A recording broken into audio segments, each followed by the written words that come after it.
ওয়ালিল্লাহি মুলকুস সামাওয়াতি ওয়াল আরদ ওয়াল্লাহু আলা কুল্লি শাইইন কাদির।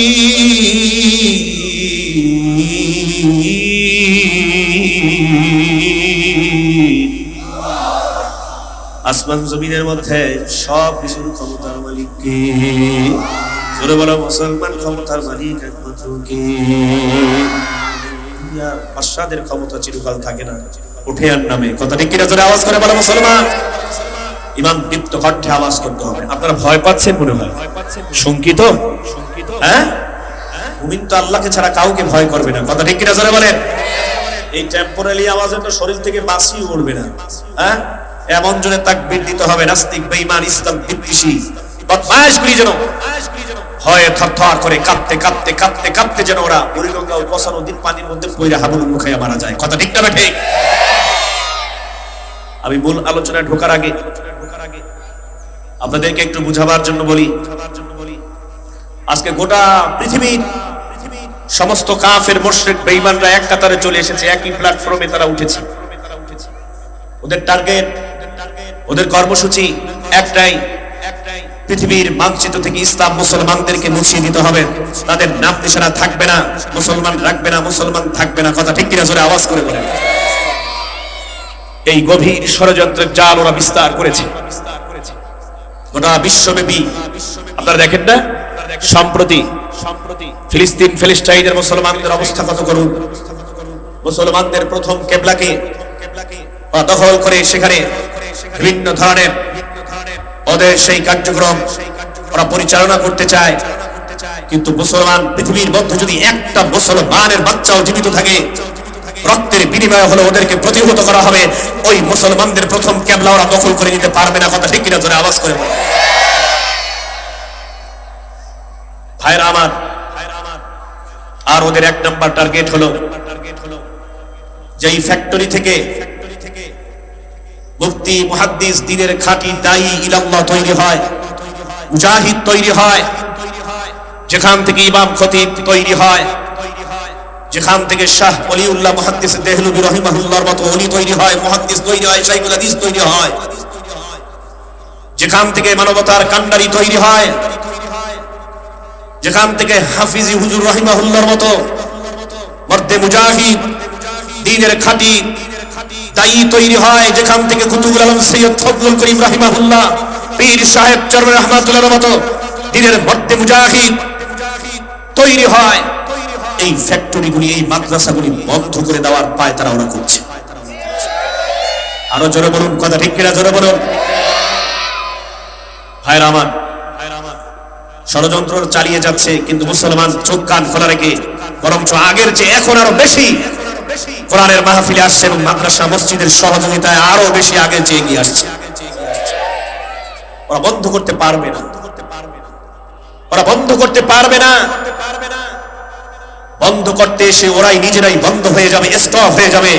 এই কোরআনুল কারীমকে কিয়ামত পর্যন্ত এই কোরআনুল কারীমের হেফাজতের দায়িত্ব কুদরতি হাতে নিয়েছেন কে? আরেকটু জোরে বলুন, কে? মুসলমান ইমানদার। এই জন্য আমাদের সকলকে এই মাদ্রাসার পক্ষে থাকতে হবে, কোরআনের পক্ষে থাকতে হবে, কোরআনের আওয়াজ জারি রাখার পক্ষে থাকতে হবে। হযরত আবু বকরের ভূমিকা উত্তীর্ণ হতে হবে প্রয়োজনে। আমরা সার্বিক সহযোগিতা করার জন্য ইনশাআল্লাহ সবাই তৈরি আছি ইনশাআল্লাহ। আল্লাহ তাআলা সবাইকে তৌফিক দান করুন, সকলে বলি আমিন। পাশাপাশি আবার দেখবেন নামধারী মুসলমান কিন্তু মুনাফিক। এই মুনাফিকগুলিও কিন্তু এই কোরআনের মাদ্রাসা বন্ধ করে দেওয়ার জন্য ওরাও কিন্তু কলকাঠি নাড়তে থাকে ইঁদুরের মতো। আর একটু জোরে বলেন, কথা ঠিক কিনা? আব্দুল্লাহ ইবনে উবাই ইবনে সুলুল এই মুনাফিক ছিল না রাসূলের জামানায়? এই জামানায় তো আরো বেশি আছে। এরাও চায় টুপিওয়ালাদের কার্যক্রম বন্ধ হয়ে যাক, দাড়িওয়ালাদের কার্যক্রম বন্ধ হয়ে যাক, চরমনাইওয়ালাদের কার্যক্রম বন্ধ হয়ে যাক, তবলিগওয়ালাদের কার্যক্রম বন্ধ হয়ে যাক, মাদ্রাসা মসজিদের কার্যক্রম, খানকার কার্যক্রম বন্ধ হয়ে যাক। কিছুই বন্ধ হবে না, ওরা বন্ধ হয়ে গেছে, আরো বন্ধ হয়ে যাবে। কথা ঠিক কিনা? জোরে আওয়াজ করে বলো।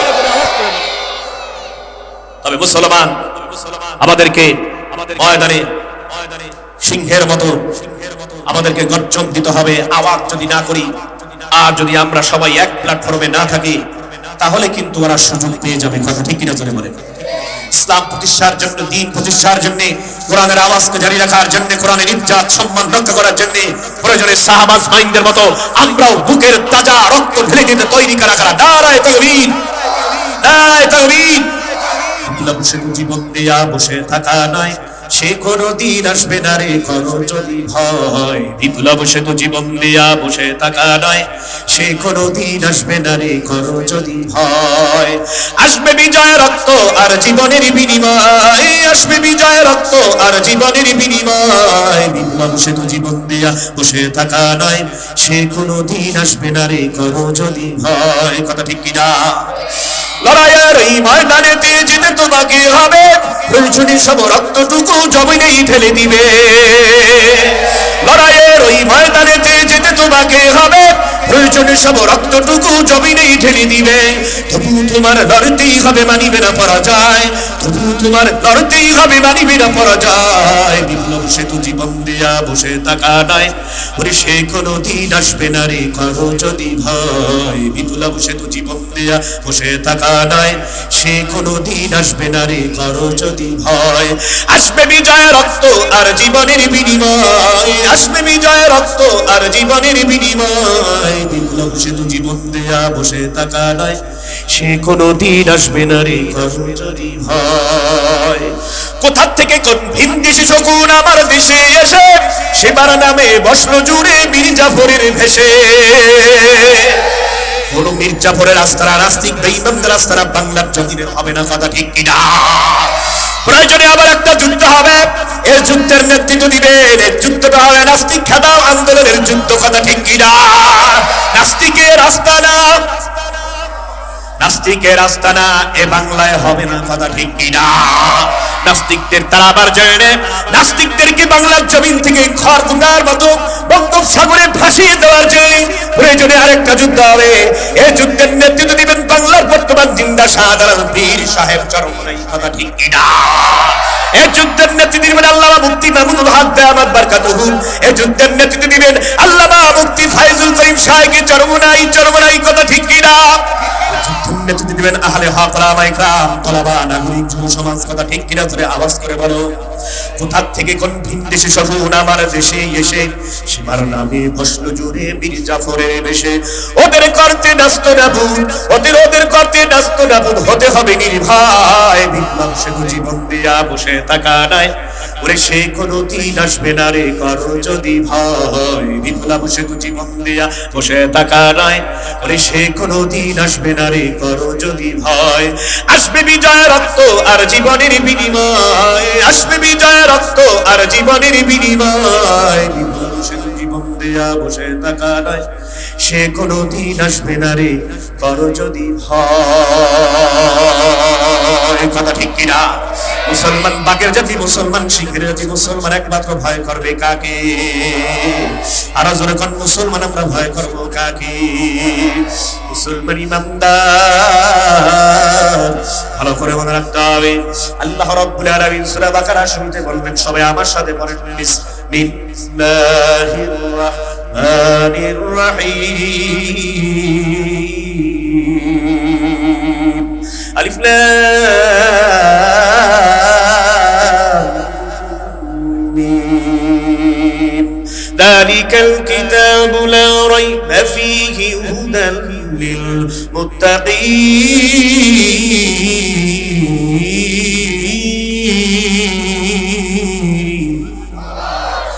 কালামে জিন্দা কুরআন হাকীম, হিকমতে লা ইয়াজালাসু قديم جميع العلم في القرآن حكيم، تقاصرت عنه أفهام الرجال. أتنا في دار الدنيا ما حسن، أتنا في دار عقبانا حسن. يا غياث المستغيثين اهدنا افتخارا بالعلوم والغنى. हर गौरी देने के तू तो यार है, जितना मन गए उससे तू बेअसर है. चिल्लाए बोलें मरहबा. अलिफ लाम मीम. আল্লাহু আ'লামু বিমুরাদি যালিক। আমার ভাইরা, আমার বন্ধুরা, আলিফ লাম মিম এর অর্থটা একমাত্র মাকসাদ কি, উদ্দেশ্য কি, অর্থ কি একমাত্র জানেন কে? আরো জোরে জোরে বলেন, অর্থটা জানেন একমাত্র কে? কি উদ্দেশ্য নিয়ে তো রেখেছেন আমার আল্লাহ, কি অর্থ নিয়ে তো রেখেছেন আমার দিন, আল্লাহ ছাড়া কেউ জানে না।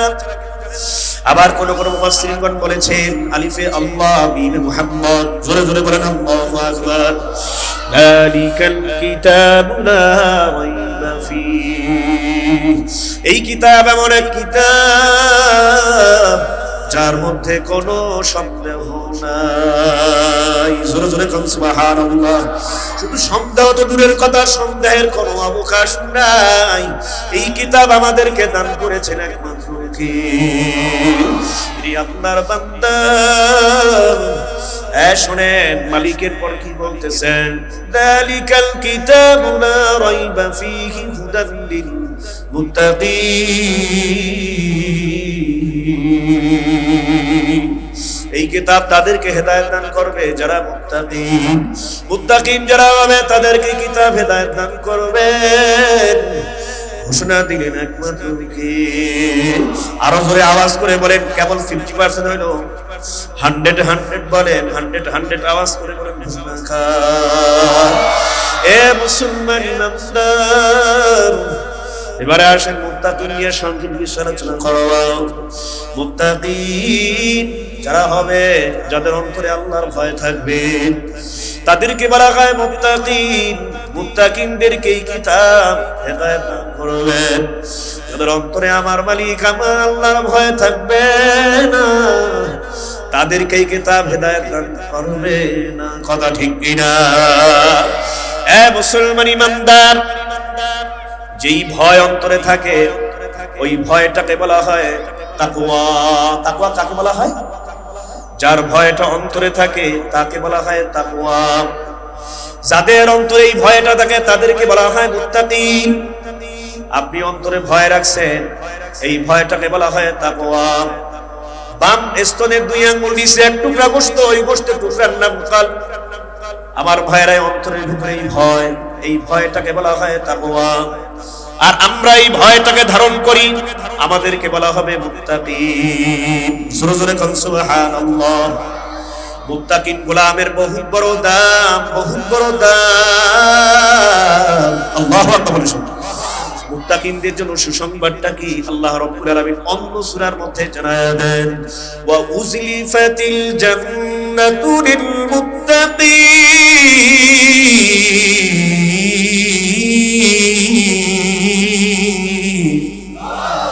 हर के दर्द खौफ दर्द मदा जन्नतुल मवाद खदूना मकाम जुज़बा खमुची से मखाज इन सजा फज़ल उआ मस्त दर्ज ला जहा। মুত্তাকিনদের জন্য, খোদা ভীতিদের জন্য, খোদা ভীতির প্রদর্শন যারা করে তাদের জন্য আমার আল্লাহ জান্নাতটারে সাজায় রাখছি। মুসলমান ইমানদার, এই দুনিয়া কিন্তু স্থায়ী থাকার জায়গা না। আজ আছি, কাল নাও থাকতে পারি।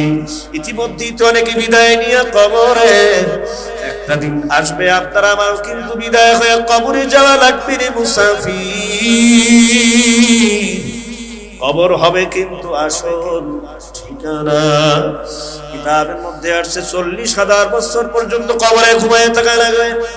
ওই ঘুমটা কি আরামের হবে না হারামের হবে? কোনো টেনশন নাই, কোনো চিন্তা নাই।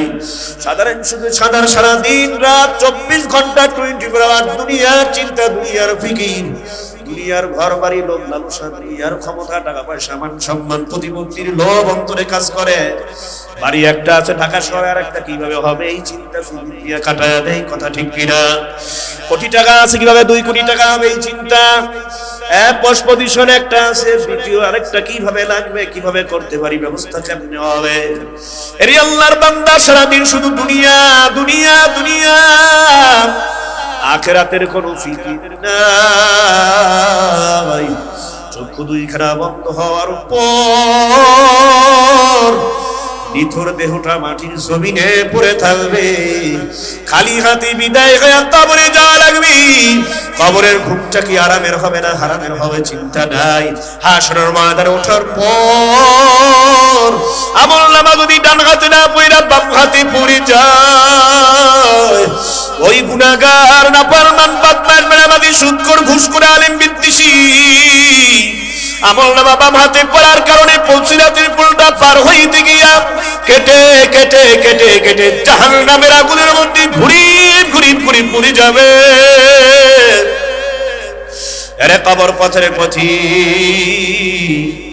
জাহান্নামের এক সেকেন্ড আগুনের আযাব সহ্য করার ক্ষমতা আপনার আমার কারো নাই, কারো নাই, কারো নাই। আল্লাহ নবী প্রায় কান্না করে বলতেন, সাহাবায়ে কেরাম, দুনিয়ার আগুনের চেয়ে 70 গুণ তেজ হবে জাহান্নামের আগুন।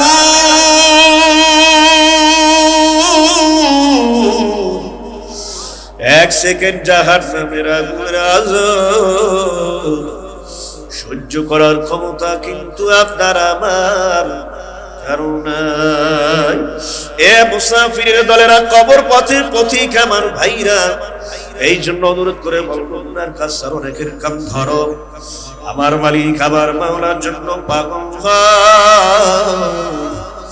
তারপর আমার মালিক আমার মাওলার কবরে গিয়া ঘুমাইও। মালিক যেহেতু নিয়ে আসছেন কোরআনের মাদ্রাসা, কোরআনের মাহফিল, কত জাকিরিন, কত আল্লাহওয়ালারা, কত বুজুর্গ ওলামা ইকরামরা এখানে বসা, কত তাহাজ্জুদ গুজাররা এখানে বসা, মাদ্রাসার বেগুনা ইসলাম মাসুম তালিম যাদের সিনার মধ্যে আমার মাওলা কোরআনের নূর ফুটাইয়া দিয়েছে। মহতামিম সাহেবরা আমাকে বললেন, বেজুবাংলা মুফতি মহিবুল্লাহ দামাত বারাকাতুহু বলেন, হুজুর 26টা ছেলে আজকে পাগড়ি নেবে, যাদের সিনার ভিতরে আমার আল্লাহ 30 পারা কোরআনের নূর ঢাইলাম, কলজাটাকে সিনাটাকে লাউহে মাহফুজের কোরআন বানায় দিছে। মহিলা শাখা থেকে আমার ওই মেয়েরা, আল্লাহু আকবার, তারা 5 জন কোরআনুল কারীমের শেষ করলো, সবক শেষ করলো, হাফেজা হয়ে গেল। মেয়েদের মধ্যে 5 জন, ছেলেদের মধ্যে 26 জন, মোট 31 জন হাফেজে কোরআন। আল্লাহু আকবার, এই মাদ্রাসার তরফ থেকে উপহার। জোরে কান্না একটু সুবহানাল্লাহ।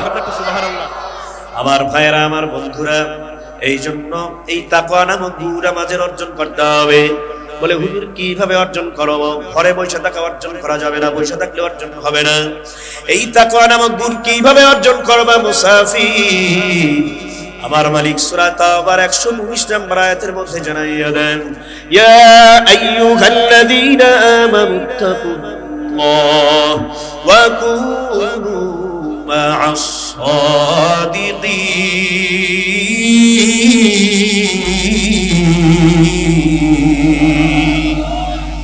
সৎসঙ্গে স্বর্গবাস, অসৎসঙ্গে হয় সর্বনাশ। তাকওয়ার নামক গুণ যদি অর্জন করতে পারো, একবার তোমার কাছে নামাজ ভালো লাগবে, জিকির ভালো লাগবে, তেলাওয়াত ভালো লাগবে, মসজিদ মাদ্রাসা আলেম ওলামা ভালো লাগবে। কথা ঠিক কিনা? জোরে আওয়াজ করে বলো।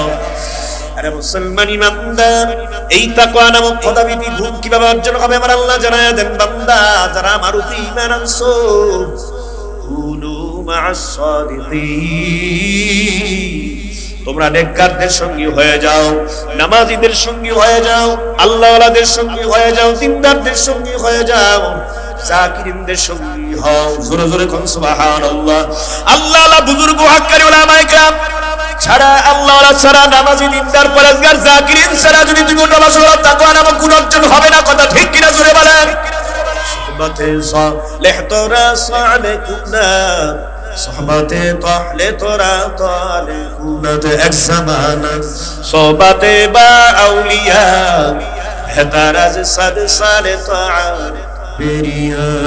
একটা মুহূর্ত যদি আল্লাহওয়ালাদের সঙ্গে কাটায় দিতে পারেন, আমল নামার মধ্যে 100 বেরিয়া নফল ইবাদতের সওয়াব আল্লাহ তাআলা লিখে দিবেন। জোরে বলেন সুবহানাল্লাহ। আরো জোরে বলেন সুবহানাল্লাহ। এই মাদ্রাসা, মাহফিল, আলেম ওলামা, আল্লাহওয়ালা আমাদের জন্য নিয়ামত। কথা ঠিক কিনা? জোরে কর। মুসলমান ইমানদার, এই গুনাহকে ভয় করতে হবে। দুনিয়ার জমিনে যেভাবে আমরা 20 ধরো একটা সাপ আমাদের সামনে দিয়ে যদি ফস করে ফেলে ভিড়ে ওঠে, আমরা কি করি? বলে ইন্না লিল্লাহি ইন্না লিল্লাহ। ইন্না লিল্লাহ। আরে এই সাপ যদি আমারে কামড় দেয়, যদি আমারে দংশন করে, আমার তো উপায় থাকবে না, আমার কোনো উপায় থাকবে না, কি অবস্থা হবে, আমি মারাও যাইতে পারি। কথা ঠিক কিনা জোরে কর। খুব সতর্কতা অবলম্বন করি, চিল্লানি দিয়ে বলি ইন্না লিল্লাহ। কথা ঠিক কিনা জোরে কর। কারণটা কি, ওই সাপটার বিষয় আমি জানি, এটা ভয়ঙ্কর একটা জিনিস, ভয়ঙ্কর একটা প্রাণী, কামড় দিলে আমি মারা যাইতে পারি। কথা ঠিক কিনা জোরে কর। সতর্কতা তো অবলম্বন করি, আমাকে যেন কামড় না দেয়, বরং ওই সাপটা যেই ঝোপ জারের মধ্যে, যেই গর্তের ভিতরে থাকতে পারে, এমন একটা উপলব্ধি আমার কাছে যদি থাকে, এমন একটা চিন্তা ভাবনা যদি আমার কাছে থাকে, এমন কোন মেসেজ থাকে, ওখানে আমি ভুলেও যাই না। কথা ঠিক কিনা? এ মুসলমান ইমানদার, গুনাহ করার কারণে মানুষকে আমার আল্লাহ জাহান্নামের আগুনের ভিতরে জ্বালাইবে। গুনাহগার যদি গুনাহ নিয়ে কবরে যায়, ডান পাশের বাম পাশের মাটি কবরে চাপ দিবে। কথা ঠিক কিনা জোরে কর। জাহান্নামের আগুন জ্বলবে, কবরের ভিতরে সব কিছু এসে যাবে, কামড়াইতে থাকবে। ওই কবরের এক সেকেন্ড আঘাত সহ্য করার ক্ষমতা কিন্তু আপনার আমার কারো নাই, কারো নাই। কথা ঠিক কিনা জোরে আওয়াজ করে বলে মুসলমান। রে আল্লাহর বান্দা, এই জন্য অনুরোধ করবো, গুনার কাজ ছাড়া, এই গুনাহ নামক এই ভয়ঙ্কর জিনিস থেকে বাঁচার জন্য, ভয়ঙ্কর সাপ থেকে বাঁচার জন্য আল্লাহর বান্দা সতর্কতা অবলম্বন করো। গুনাহ করার কারণে তোমার কবরে আযাব হবে, জাহান্নামের আগুনে জ্বলতে হবে। কিয়ামতের মাঠে হাতে পায়ের মধ্যে জাহান্নামের বিড়ি শিকল লাগাইয়া ওই জাহান্নামী গুনাহগারকে জাহান্নামের আগুনের বেত দিয়া উল্টামুখী করে পিটাইয়া পিটাইয়া জাহান্নামের আগুনের মধ্যে ফেলাইয়া দিবে। এক সেকেন্ড জাহান্নামের আগুনের আযাব সহ্য করার ক্ষমতা আপনার আমার কারো নাই, কারো নাই। দুনিয়ার সাপকে যদি ভয় করি, আমাকে সবল দিবে, আমাকে দংশন করবে, আমি মারা যাব, তাহলে আল্লাহর বান্দা গুনাহকেও ভয় করতে হবে। এই গুনাহকে ভয় করার জন্য, গুনাহ থেকে বেঁচে থাকার জন্য লাগবে একটা বিশাল বড় গুণ, তাকওয়া। তাকওয়া, আল্লাহর ভয় অন্তরে ঢুকাইতে হবে। কথা ঠিক কি রাজা? আমার মালিকের ভয় যতক্ষণ পর্যন্ত অন্তরে আসবে না, যতক্ষণ পর্যন্ত আমরা নেককারদের সঙ্গেই না হব। কথা ঠিক কিনা জোরে আওয়াজ করে বলেন। আজকের কোরআনের মাহফিল থেকে আমাদের সিদ্ধান্ত নিতে হবে, ওটা বসা হবে আল্লাহ ওয়ালা হক্কারি পীর মাশায়েখ আলেম ওলামা, দিন দরদি তালবীর কোরআন প্রেমিক সুন্নাহ প্রেমিকদের সাথে আজকে থেকে আমাদের মাওলার পাগলদের সঙ্গে ওঠা বসা হবে। কথা ঠিক কিনা? এ মুসলমান ইমানদার, আজকের মাহফিল সার্থক হবে, কামিয়াব হবে, কোনো সন্দেহ নাই। এত সুন্দর একটা নুরানি মাহফিল, বরকতি মাহফিল, হেদায়েতের মাহফিল, নাজাতের মাহফিল। আল্লাহু আকবার। যেহেতু মালিক নিয়ে আসছেন, একটু চিন্তা করে দেখেন, আমরা আজকে আছি, কালকে নাও থাকতে পারি। যাওয়াই যখন লাগবে, তার পাগল হয়ে কবরে যাওয়া লাগবে। এই তাকওয়া নামক গুণ অর্জন কইরা নাও। আল্লাহু আকবার। তাকওয়া যাদের অর্জন হবে, তারা আল্লাহর ওলির কাতারে থাকতে পারবে, তাদের দ্বারা কোনোদিন গুনাহ হবে না, জিনা হবে না, মদ হবে না, গাঁজা হবে না, পরনিন্দা করবে না। তাদের ভিতরে আল্লাহর ভয় সৃষ্টি হয়। নামাজ কামাই দেবে না, জিকির কামাই দেবে না, মাদ্রাসা মসজিদের বিরুদ্ধে করবে না, আলেম ওলামার বিপক্ষে থাকবে না। কথা ঠিক কিনা জোরে আওয়াজ করে বলো। কেমন তাকওয়া ছিল হযরতে আবু বকর সিদ্দিক রাদিয়াল্লাহু তাআলা আনহুর মধ্যে। আমাদের তাকওয়া আসলে তার তাকওয়াটা একটু দুর্বল কইরা নেই, তাহলে বুঝে আসবে আমাদের তাকওয়া নামক প্ল্যাটফর্মটা কেমন মজবুত করা দরকার।